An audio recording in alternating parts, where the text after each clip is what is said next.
Hopefully you can hear me, you can see me. I'm driving down the road. I'm not sure what the Wi-Fi is like. Say hi to Sheila, everybody. Hey, we are headed to Charleston, South Carolina. We just finished doing a meeting in Charlotte, North Carolina. We're hanging with the truckers right here, baby. Come on, right there. Blow your horn, Big Rig. So we were in Richmond, Virginia yesterday. We'll be in Charleston tonight for a big dinner, and then tomorrow for an event. Then on to Hilton Head tomorrow night. Then Puerto Rico for the weekend. So all kinds of good stuff happening. Couple things I wanted to cover today. This is going to be a short meeting. It's going to be a fast meeting because I'm not sure how the internet's holding out. By the way, if you lose my voice, wave at me or something, and I'll cut the video feed. But right now, give me a thumbs up if you can hear me clearly. And I'm just going off the cellular. Good. You guys are so awesome. Okay, so I'm all hot on the events trail right now. We if you're not doing events, do events. We had people come and just sign up. We have people come and fall in love with us. That doesn't happen when you're talking to them at Starbucks. They're like, what is this EXP thing? When they come to an event, and so do them monthly, like every 30 days. Now, if they're happening for you in your area, just plug in. You don't have to deal with it. I've been doing events. I created them, and we do them every month. So a couple of things, tips on events. It's going to be a short call today. When you're in Richmond, they forgot to announce they didn't have the next event lined up. Hey, next month, we're probably going to, do an event. We're thinking it's going to be on investment, and that's good, but it's much better if you have a slide made, you put it up. Hey, next month, same time, same place, same bat channel. We get the speaker coming on how to become a superstar listing agent. Bob is going to talk about this. Jill's going to talk about that. Here's Jill's qualifications. She is listed. She has sold. And then you go, everyone save the date. We'll see you next month. And then you do each meeting from a meeting. And if you'll do that, and a lot of you are like, well, in my area, there's only going to be 20 people. Good. You have 15 people there, 10 people there. Do small meetings, blow out the room. And then the lights matter. The lighting matters. Did you have music on before or after? Was it confusing to get to? Did you ask people, hey, greet them at the door, put somebody else at the stairs, greet them here, send it right this way, and you funnel them right in. Bathrooms are here, meeting events here. Did you have hot coffee? Was it lukewarm? Did you have one thing of coffee? At one of our locations, we ran out of coffee. Everyone's up to drink decaf. Like, decaf is like toxic. I mean, it shouldn't even be allowed. So did you bring enough coffee? Pay attention to details. Did you have the music on? Was it cranking? Did you turn it up? As more and more people show up, you turn it up louder and louder. Then you cut the music and do the intro. When it's over, crank the music on again. And I'm just telling you, you want to grow? That's what it takes to grow. And you can go to brentgove.com, click on upcoming events, look at all my topics. You brainstorm a list of topics you think are relevant. Maybe have a meeting. Hey, we're going to do a meeting on the new NAR, what it means. Like, no one's ever used buyer broker out in the West Coast. Everybody nationwide has to sign a buyer broker agreement. Buyers have now become like listings.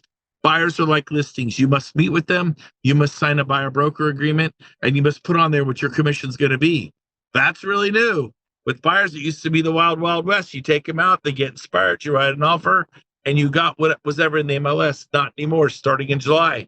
This could be great. You can put down my commission's 3%. Do you want to pay it, or do you want the seller to pay it? The seller normally pays it. I want the seller to pay it. Done. This is super easy. And instead of getting 2.5, like a lot of your MLS says, you're going to get 3. So congratulations, you just got a pay raise. So you're like, oh no, the sky is falling. No. This is super, super easy. Hey, the seller's been paying this for 100 years. The seller will continue to pay it. Or according to the big settlement you saw on Fox News and CNN, they want the option for you to pay it. So I have to ask you, would you like to pay this 3% fee? No, I don't want to pay it. I go, yeah, I don't think you should either. You're already paying closing costs and down payment. So you want the seller to pay it? Yes, I do. Okay, 3%, boom. I cannot tell you many markets, the compensation is 3%. On many markets, the compensation is 3%, 2.5%. And then on a lot of markets, the compensation is 2.5%. So guess what? You are now going to get 3. And you can put my fee is 10%. Before you were stuck if it said 1.5%, that was your commission. 2, 2.5, 2.25, 3. And the pressure on commissions is going down. This, you could say my fee is 10%. There's negotiable. If your buyer says, yeah, no, I don't want to pay it, make the seller pay the 10%. You tell the seller, now it's going to be a taller order to get that, but you could do 4%. Hey, is your seller willing to pay 4%? Because if he is, I'll bring my buyer by. If he's not willing to pay the 4%, I'm not going to bring my buyer by. And you have to, the first week on the market, the seller's not going to pay 4%, but he might pay 4% the first month on the market, 2-3 months in. And so you actually can earn more. And if you don't have the courage to do that, start at 2.5. And as you become stronger inside, you can put 3%.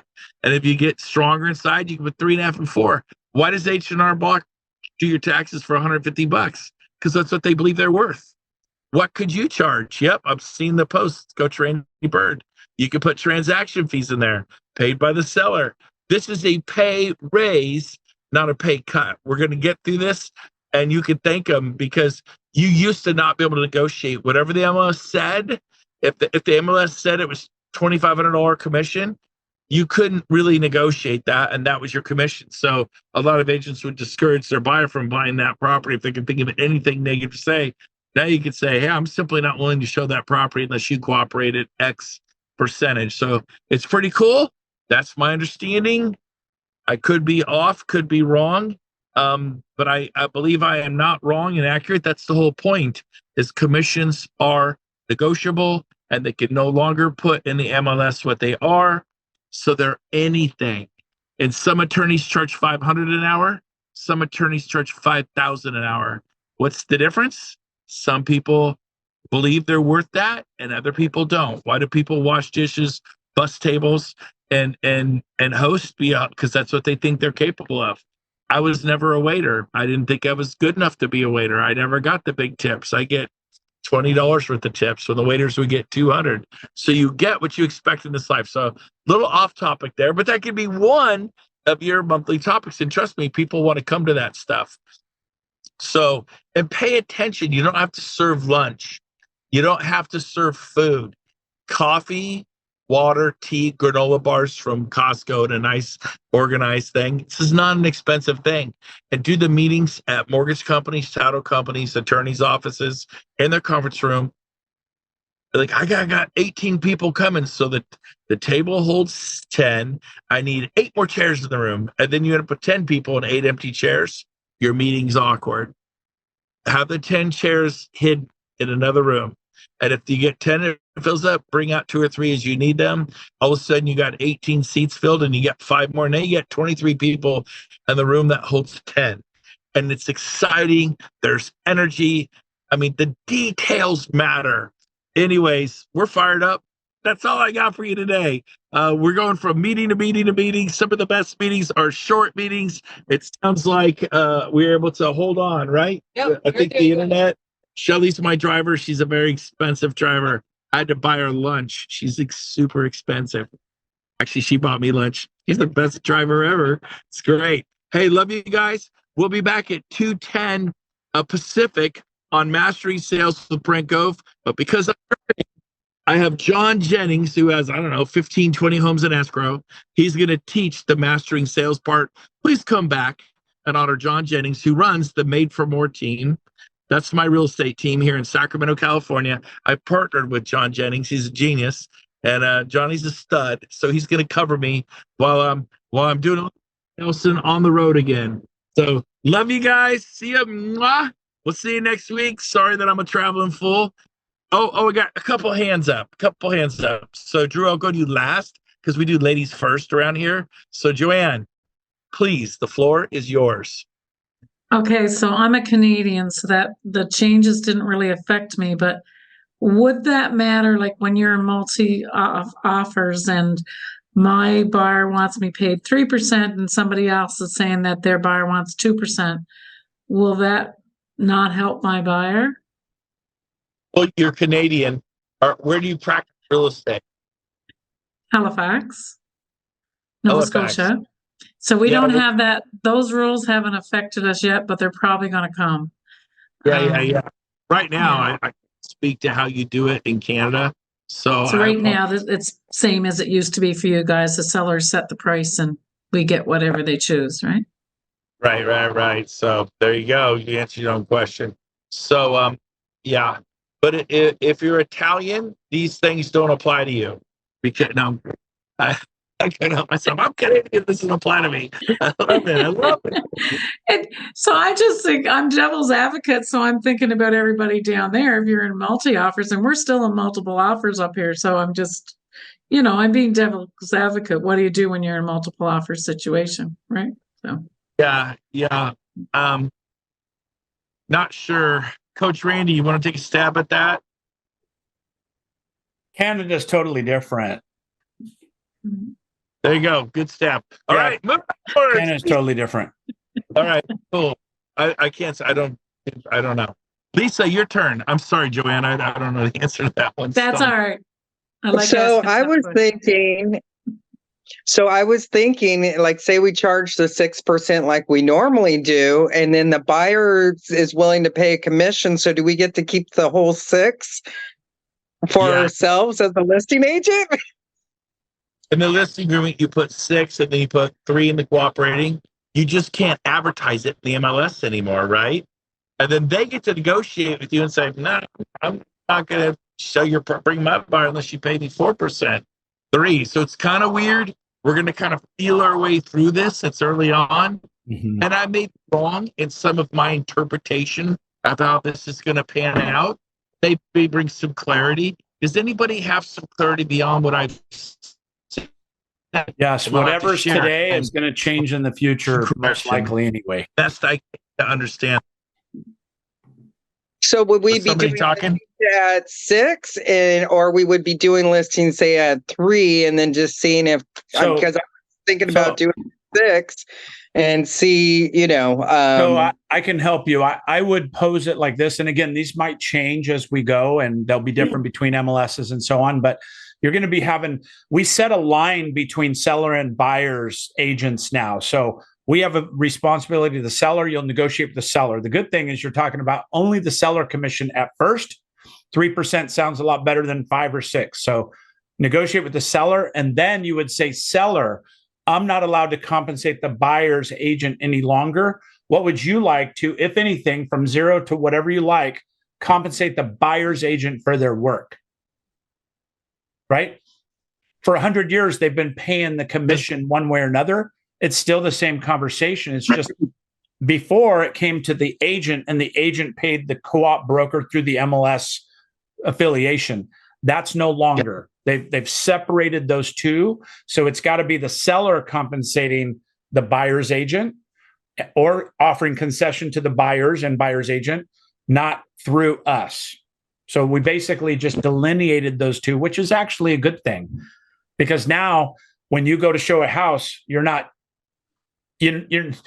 held ransom with the person that only took it at 1% or whatever they did, right? You're negotiating your own commissions now. Hopefully that helps. Thank you. It does.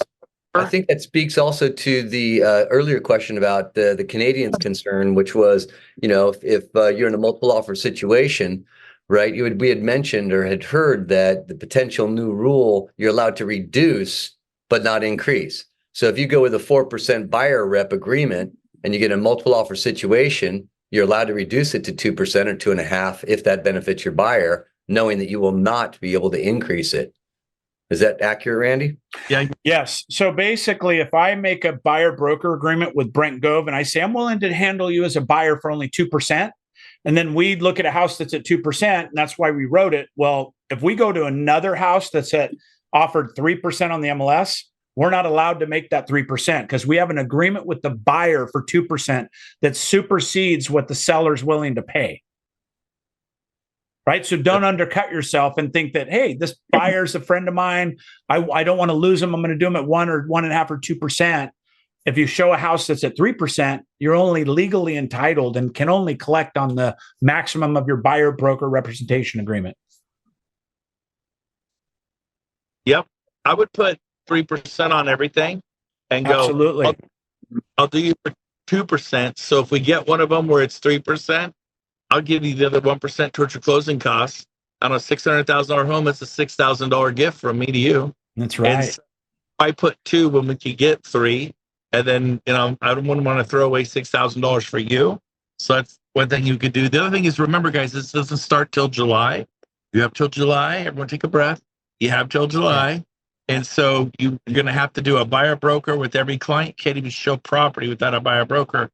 But it starts. My understanding is in July 20. Yeah, mid-July. Once ratified, right? Yeah. Yep.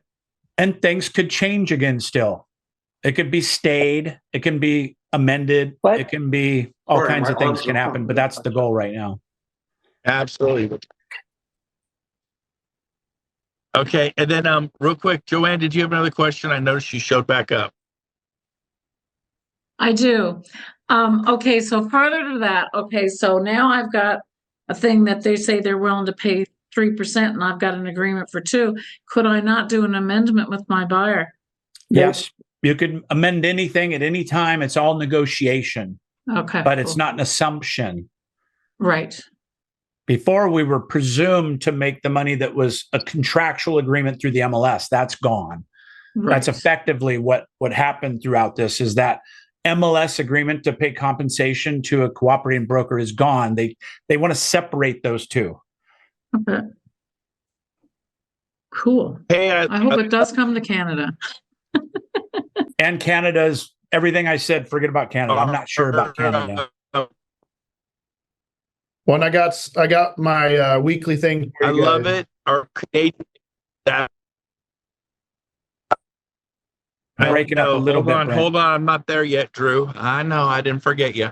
So, okay, hold on.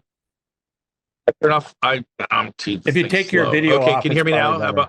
How about now? Yeah, better. I took off. All right, good. So I love it. Our Canadian agent is asking more questions about this, and it doesn't even apply to her. So the rest of you U.S. agents who are sitting there quiet, won't say anything stupid or ask a dumb question. The question you're not wanting to ask is probably the question that should be asked. So real quick, rapid fire, please ask questions. I'm going to go to Lisa, who's been waiting patiently, then Tom. Lisa, did you have a question?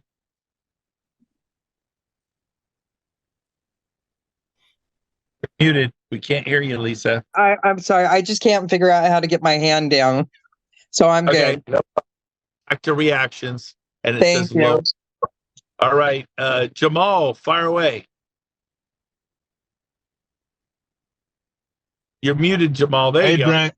Hey, Brent. Sorry, no, I'm also driving, so I'm gonna keep the camera off. I do have a quick question, though. So, just kind of anticipating some of these new changes, as the selling agent.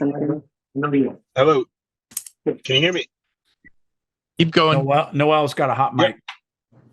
Okay. Oh, Yeah. Sorry. So as the selling agent, and you're dealing with an unrepresented buyer, I'm curious how much we're going to see more unrepresented buyers in the market, and will this mean that they'll be forfeiting a lot of their earnest money deposits when they're missing deadlines, because that is the most likely occurrence? yeah. Well, the point is, you can't show property unless you tell them, I can't even show you property unless you sign that buyer broker agreement. That's the law. And so just sign this real quick and I'll go show you property. And they're like, oh, okay, if that's the law. Yeah, you saw the news, right? Yep. What's that 3%? I go, well, that's what the whole thing was about. The whole thing was about that this fee was been paid by the sellers for 100 years. And now they want the buyer to have the option to pay it.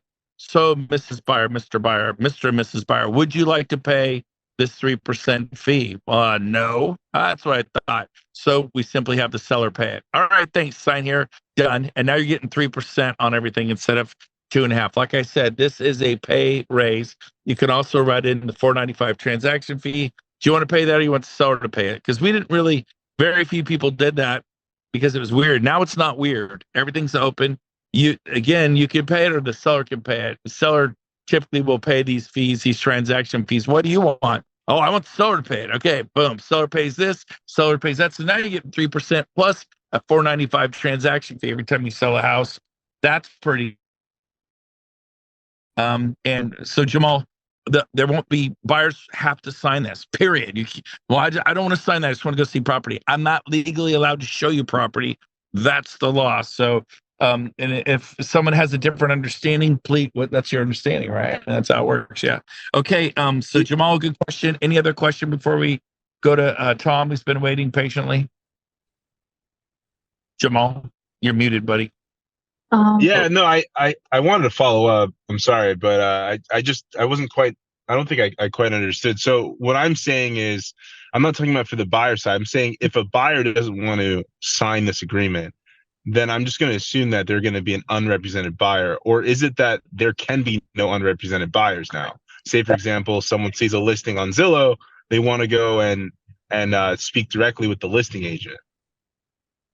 Yep. Then the listing agent has a great chance to double end the sale, and they say, so you got to sign a buyer broker agreement with me. I can't show my own listing, and my fee is 3%, and now they're going to get 6%. So it's a great opportunity for listing agents to double in. This is period. Okay. Got it. Got it. Yeah. Thank you. All right. Okay. And then we have Julia. Julia, fire away. Hey guys, can you hear me? We can hear you. Okay, perfect. Let's say I sign exclusive buyer brokerage agreement and I check that the seller will pay 3% commission. And I show the property, my clients like it, and seller refuses to pay 3% commission. So what is next under this scenario? Right. So I would say, all right, thanks. We'll take our buyer elsewhere. So you negotiate the commission up front. You just call and say, is your seller willing to pay 3% commission? Because if they are, I'm going to bring my buyer over. And if they're not, we're going to move on. And so you move on, right? That's your fee. Buyer said they don't want to pay it. So, you're going to have to, now if your buyer pushes, says, I want to see that property, then you got to make a decision whether you're willing to work for less than 3%. And that's just your decision. Does that make sense? Okay.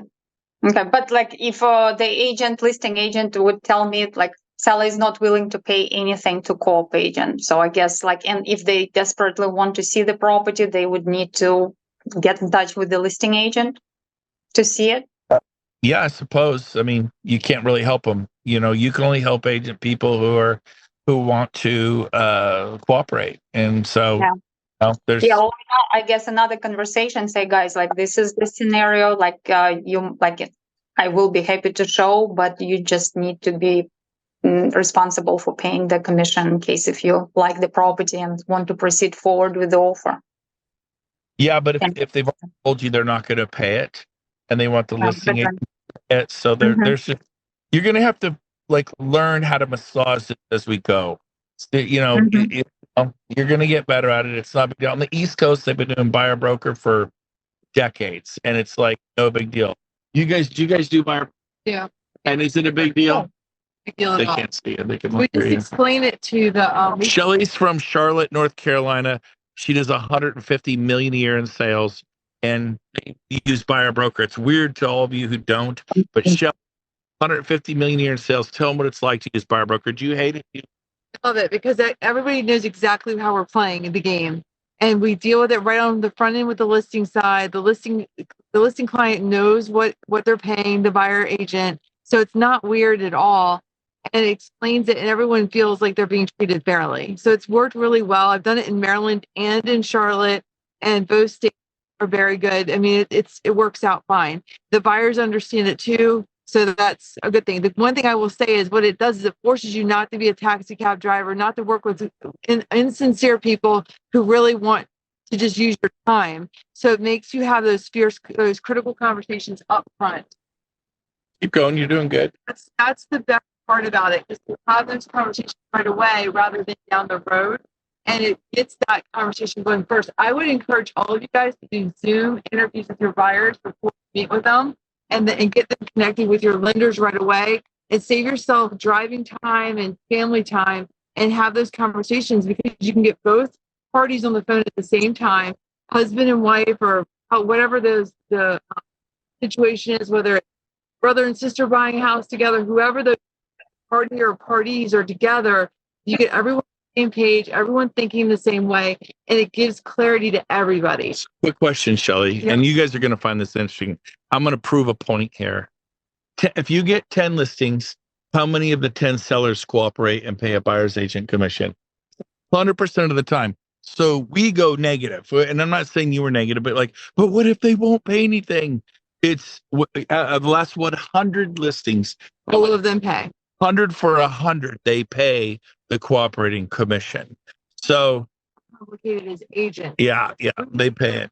Leave with confidence, and that this is what we do, and this is how we practice real estate. I promise you, they will pay you. Yep. So the listing agent's going to list that thing at 6% with a 3% co-op, or 5% with the 2.5% co-op. They just can't advertise it. Now you may go 3 and well, we're only doing 2.5. Then you decide if you're willing to do 2.5. Or you could say, I'm sorry, my fee is 3 if the seller's willing to go up 0.5%. You couldn't do that before. You had to take what they gave you. Oh, this one's 2%. You had to take what you get. Now you say, sorry, not working for 2%. If you're willing to do 3%, call your seller. I will do 3%. Now, the first week, you're not going to get it. The second week, they start to panic. The third, the fourth week, they'll go up from 2% to 3%. So what you think is a negative is a positive. Did you?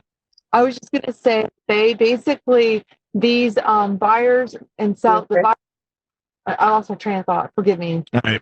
We're driving. We're driving through downtown, whatever. We're on our way to Charleston. Okay, I'm going to move. We're going to do really fast answers. Hope that was helpful. Tom's been waiting forever. Tom Costello, fire away.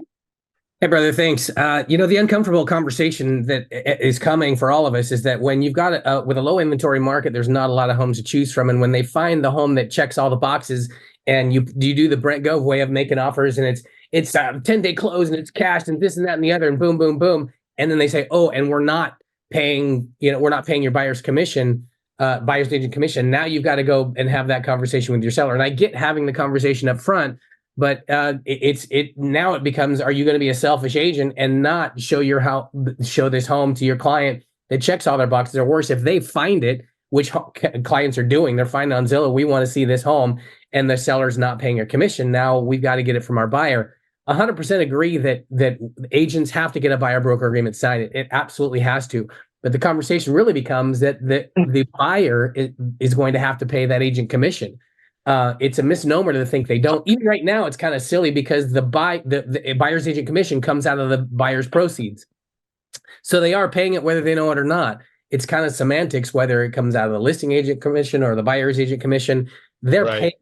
And to say that, homes are now all of a sudden become 3% cheaper because sellers don't have to pay a buyer's agent commission, that's incorrect. That's not going to happen. So it's really whoever thought of this should be shot in the head. Quite frankly, because it's such a pain in the ass, and it solves nothing. And buyers aren't going to save money, sellers aren't going to save money. It's just going to make everything more difficult. So my question to Randy, you mentioned this earlier. Is this your understanding that now it's law that buyers? I know we have to get a buyer. Brent, you said it has to be I can't show you legally without a buyer broker agreement. Is it law that buyers have to pay it now, or that's still negotiable? Is it law that buyers have to pay it? No. The law says that to get paid, you have to have a buyer broker agreement, a contract. So you can show houses for free.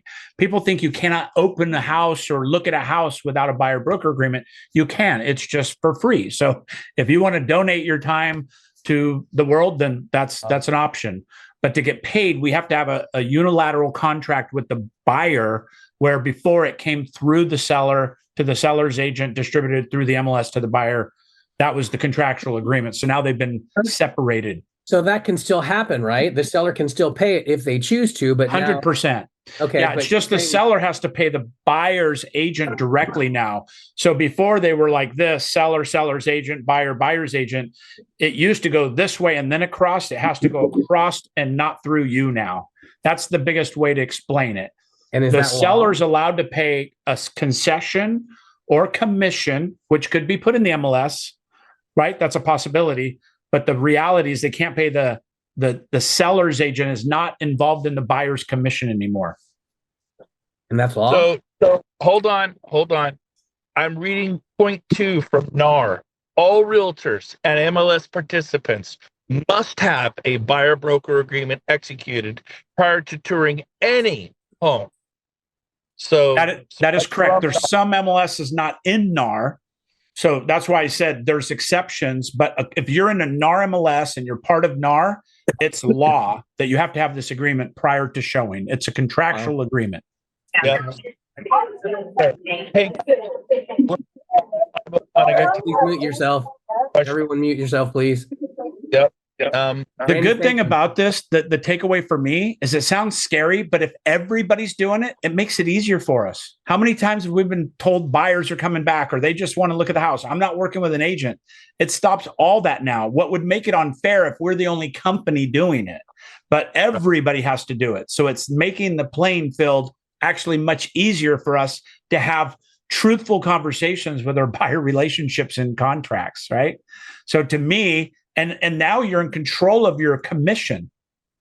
Hey, I get paid 3%. That's my rate. Now I'm going to do everything I can to get the seller to pay some of that. Maybe we could offer concessions. There's lots of things we can do, but this is what I'm worth. And then we can renegotiate later if that doesn't take place.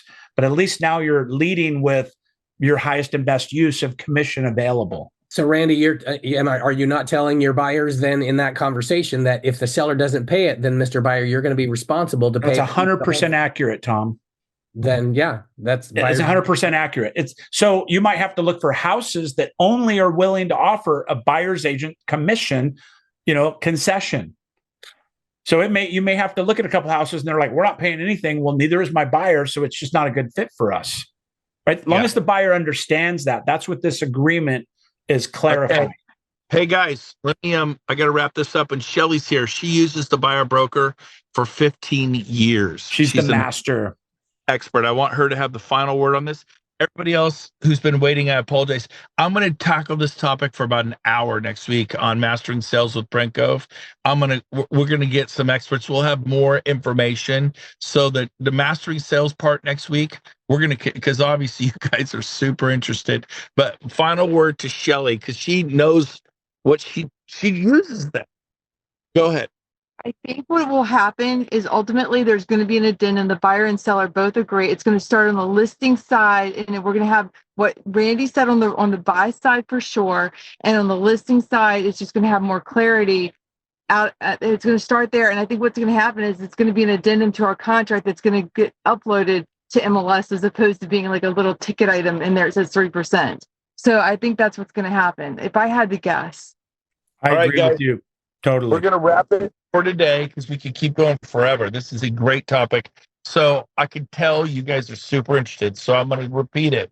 Next Tuesday at 2:10 Pacific, 5:10 Eastern, we'll probably go for a good 40 minutes on this topic, and we'll have more information for you. Remember, it does not start till July 24th.